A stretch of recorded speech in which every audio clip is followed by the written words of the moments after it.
혼돈스러운 한국 정치, 경제, 사회 속의 그리스도인의 생각. 북은 정말로 빨리빨리의 문화이다. 따라서 이루어지는 일들이 가히 놀랍지만 그에 따른 부작용 또한 그에 상응할 것이다. 복잡한 정치적 현실에 따른 이념의 문제가 그렇고, 경제적 불균형의 문제가 그러하며 사회적 불의에 따른 부정직함의 문제는 그 도를 넘었을 것이다. 우스갯소리로 지금은 경제의 바닥을 치는 것이 아니라 땅을 판다고 했던가. 부한 자는 한없이 부하고 가난한 자는 한없이 가난하다. 교회도 마찬가지다. 대형화의 추세에 맞추어 교회의 프랜차이즈 형태의 교회가 지교회로 확산되어 있으며, 신도시에는 대형교회의 지교회가 속속들이 들어서서 개척교회나 소규모의 교회는 고전을 면치 못하고 있다. 목사가 택시를 하며 막노동을 하다가 죽는 경우가 뉴스에 등장하는 현실이다. 한마디로 경제적 불균형이다. 이에 대한 기독교의 사고방식과 삶의 자세는 어떠해야 하는지 고민하지 않을 수 없다. 테러와 전쟁, 그 이후 상황 속에서의 그리스도인의 생각.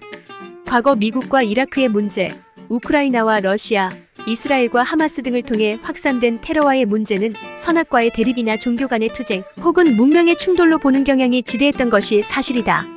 물론 세상은 정글의 법칙처럼 강자가 약자를 독식하는 방식으로 살아가는 법칙이었다. 그러나 미국의 제국주의적 잣대와 국가주의적인 문제의식과 대처 방식은 이라크를 비롯한 많은 나라들에 대한 반감을 갖게 되었음이 사실이다.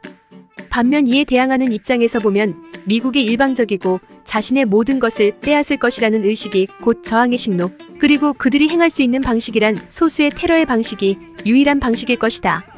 이에 대한 보복과 보복은 끊임없는 소모적 논쟁만을 일삼게 되었다. 이런 일련의 예가 십자군 전쟁일 것이다.